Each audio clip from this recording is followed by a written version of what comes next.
Un cyclone tropical, c'est la même chose qu'un typhon ou un ouragan. L'appellation dépend de la zone géographique où ils naissent. Dans l'Atlantique Nord et le Pacifique Est, on parle d'ouragan. Dans l'océan Indien et le Pacifique Sud, de cyclone tropical. Et dans le Pacifique Nord-Ouest, de typhon.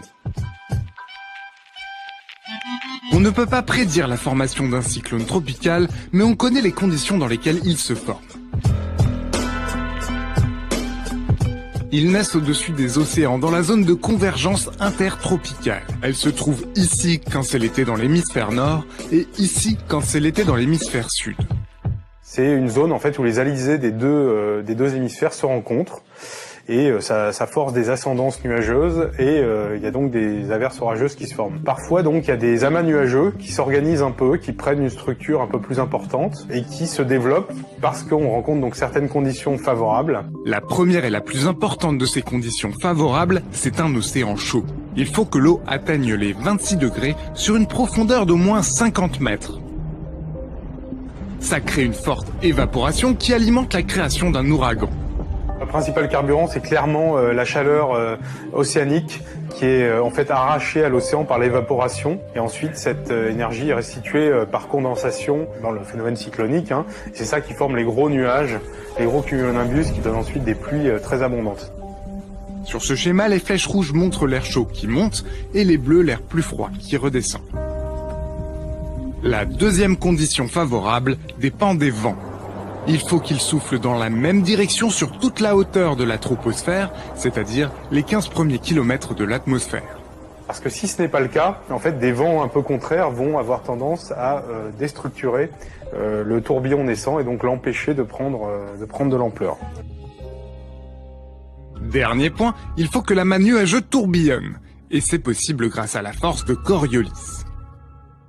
À l'échelle de la planète, la force de Coriolis donne une trajectoire courbe aux masses atmosphériques. C'est parce que la Terre est une sphère qui tourne sur elle-même. En effet, la Terre ne tourne pas à la même vitesse que l'on soit à l'équateur ou au pôle, ce qui explique que les masses d'air soient déviées. Comme la Terre tourne dans ce sens, la force de Coriolis s'exerce dans ce sens dans l'hémisphère nord, et dans l'hémisphère sud, c'est le contraire. Ensuite, la force de Coriolis a un effet à plus petite échelle sur le sens du tourbillon des ouragans. Pour schématiser, prenons ces rouages. Quand tous les rouages à l'extérieur vont vers la droite, ça fait tourner le rouage central vers la gauche. Quand tous les rouages à l'extérieur vont vers la gauche, ça fait tourner le rouage central vers la droite. Eh bien, c'est pareil avec nos masses atmosphériques. Quand les masses atmosphériques attirées par la dépression sont déviées sur la droite par la force de Coriolis, le tourbillon central de notre ouragan, lui, va tourner dans le sens inverse des aiguilles d'une montre. Et vice-versa. Seule région qui échappe à la force de Coriolis, cette zone autour de l'équateur, où il y a un différentiel de vitesse très faible, et donc où les ouragans ne peuvent pas apparaître. Évaporation, trajectoire des vents, force de Coriolis, ces trois paramètres principaux créent une réaction en chaîne qui donne d'abord naissance à une dépression tropicale. Et tant que l'œil a de l'eau chaude comme carburant, le phénomène peut continuer à s'amplifier. On passe de dépression tropicale à tempête tropicale quand les vents dépassent les 63 km/h. On passe ensuite de tempête tropicale à cyclone, ouragan ou typhon quand les vents dépassent les 117 km/h. Cette vitesse permet ensuite de les classer sur différentes échelles. L'échelle de Saffir-Simpson, par exemple, est utilisée dans le cas des ouragans.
Some of the most destructive hurricanes that make landfall in the U.S. start as a group of thunderstorms moving west off the west coast of Africa.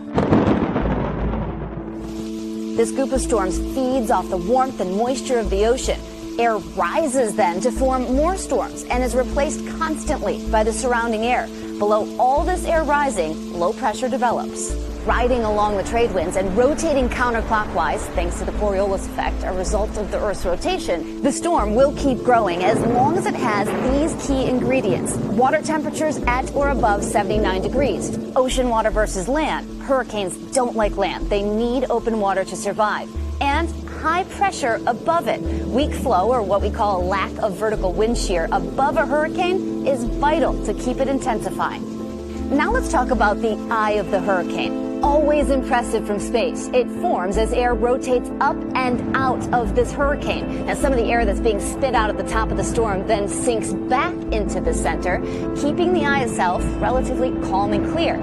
Immediately surrounding this tranquil eye is the most violent part of the hurricane, the eye wall. The most intense wind speeds at the surface are found right here in the eye wall, but they can extend, of course, out from the storm center.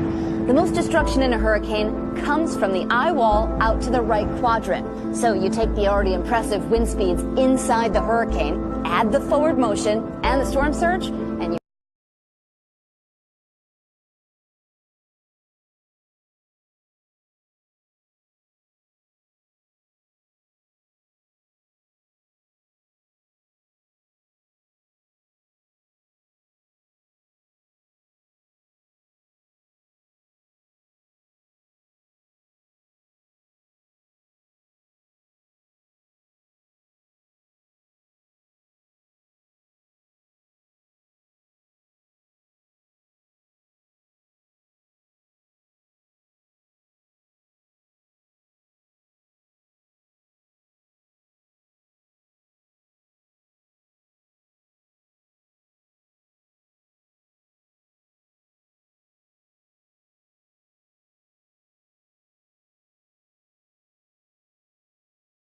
Weather Center with a look at where this thing is headed. Hey, Janice.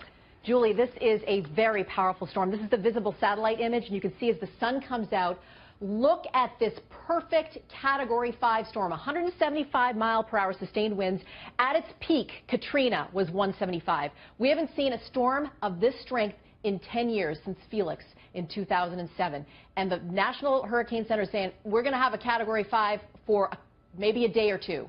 So watching this, the northern Leeward Islands, you're in trouble right now, unfortunately. We are dealing with a very strong, potentially dangerous storm moving your way. Then we watch Puerto Rico, Hispaniola, the Bahamas, Cuba, and there's the center of the storm. But I don't want people to pay attention to the center because there is the potential 5 days out that this moves south of that center or north of that center. But certainly right now, Florida Keys, South Florida, making your preparations now. Very warm water ahead of this storm. That's why the potential is there for it to maintain its Category 5 status for the next 24 to 48 hours. There's the computer models. Very good agreement until Friday. And then we start to see the trough that will potentially influence the storm coming from the north. And then we think making a right-hand turn. But again, we got to watch this because anything can happen 5 days out. I know Florida, you're in the crosshairs here. Gulf of Mexico, though, you need to be prepared. East Coast also needs to be prepared. One thing is for certain, Julie, This is a very dangerous storm that could potentially be deadly. So we need to make our preparations now. All right.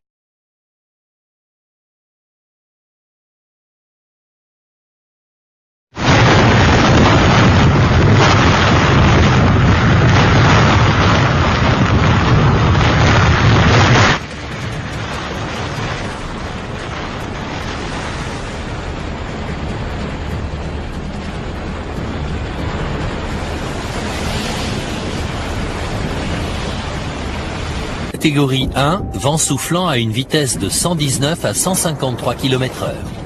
Catégorie 2, vent de 154 à 177 km/h. Dégâts sur les toitures. Catégorie 3, vent atteignant 209 km/h. Gros dégâts sur les bâtiments. Catégorie 4, vent atteignant 250 km/h. Mur abattu. Catégorie 5, la plus mortelle. Destruction et inondation à grande échelle.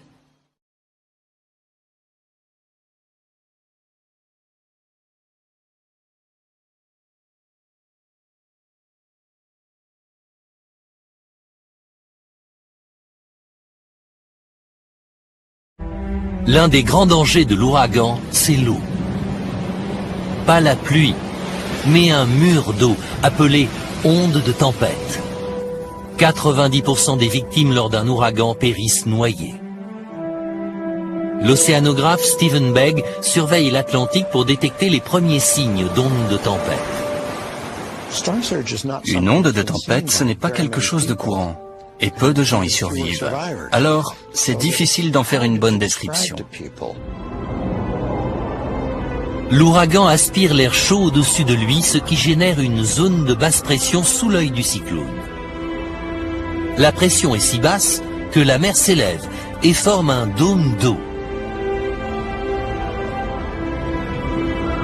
Le même phénomène se reproduit quand on boit avec une paille. Je vais réduire la pression dans la paille en aspirant légèrement et nous verrons ce qui se passe.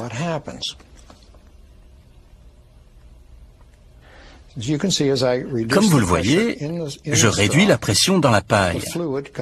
Le liquide est donc poussé vers le haut par la pression atmosphérique, afin de compenser la perte de pression interne de la paille.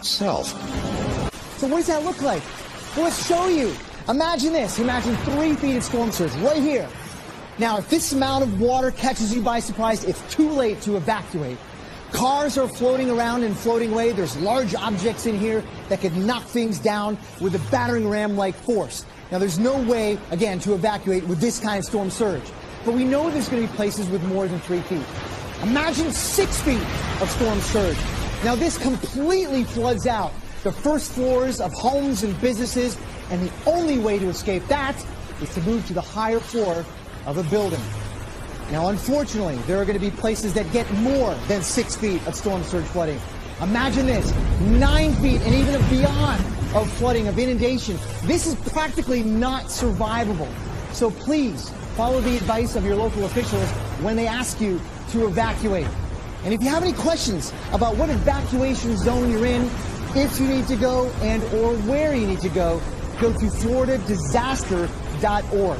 And by all means, everybody, please stay safe.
Les États-Unis alerte rouge en Louisiane. La Nouvelle-Orléans redoute le passage de l'ouragan Katrina qui s'est renforcé ces dernières heures au point d'amener les autorités à une évacuation de la ville. On craint un cyclone dévastateur classé désormais sur le plus haut niveau de risque et des centaines de milliers de personnes sont en train de quitter la ville dans le calme. Une ville qui se prépare au pire car une partie de ses quartiers sont en dessous du niveau de la mer. Zindine Moudaoud.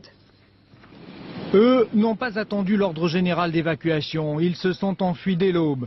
Des dizaines de milliers d'habitants ont pris la route pour échapper au terrible ouragan Katrina. Cette fuite a provoqué des embouteillages monstres et ce n'est pas fini, car toute la population de la Nouvelle-Orléans doit maintenant quitter la ville. 1 demi-million de personnes est concernées. J'ordonne à tous les habitants d'évacuer immédiatement la ville de la Nouvelle-Orléans.